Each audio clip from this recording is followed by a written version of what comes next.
har du sett på meg, og jeg kan ikke forsvare meg. Hør på meg, igjen. Du har du sett på meg, og jeg kan ikke forsvare meg. Hør på meg, igjen. Det begynner så bra som i en legeromanene nå. Synd om dere Nordang ikke ser hvor galt det der går, og bruker alle unnskyldninger fra av det til å, og se på karene sine som om de er gale eller nå, når de sier at han er nødt til å styre unna deg, for han er ikke engang hypp på å prøve å skygge unna deg.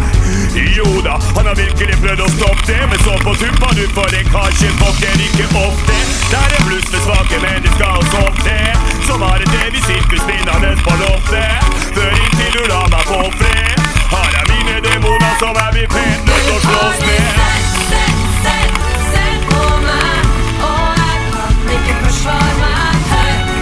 Hør på meg, igjen. Du har du sett på meg, og jeg kan ikke forsvare meg. Hør på meg, igjen.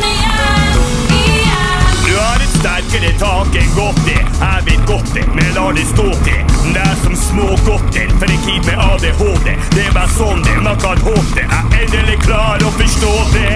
Der er Sid og Nancy, Bobby og Whitney, Kurt og Courtney, han er 14 og Britney, Bonnie og Clyde hvis du vil ta det litt blant. Og det er jo dit vi er eksperter på å ta det iblant. Jeg mener, det er historier som aldri kan ta slutt, selv om sånn som du har behandlet ut. Burde jeg være skrevet sånn som Santa Cruz, men jeg har alltid sagt å hamre ut. Kom jeg sprenger det, står du strakk hana ut.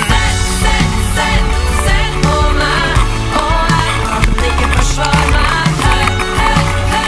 Hør på meg, igjen. Du har du sett på meg, og jeg kan ikke forsvare meg. Hør på meg, igjen. Jeg kommer når du ringer, igjen. Kommer når du ringer.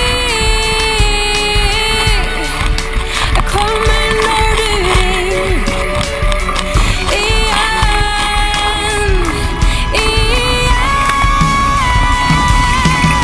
Så de tar tak i meg, sier jeg skal gi faen i deg, så jeg prøver å dra litt vekk når du kommer farlig nært. Men elektrisitet hver gang jeg tar i deg, så jeg kakk en gang litt og prøv litt og la litt vekk. Jeg kommer loggrende, jeg er guttekvalping, blikket mitt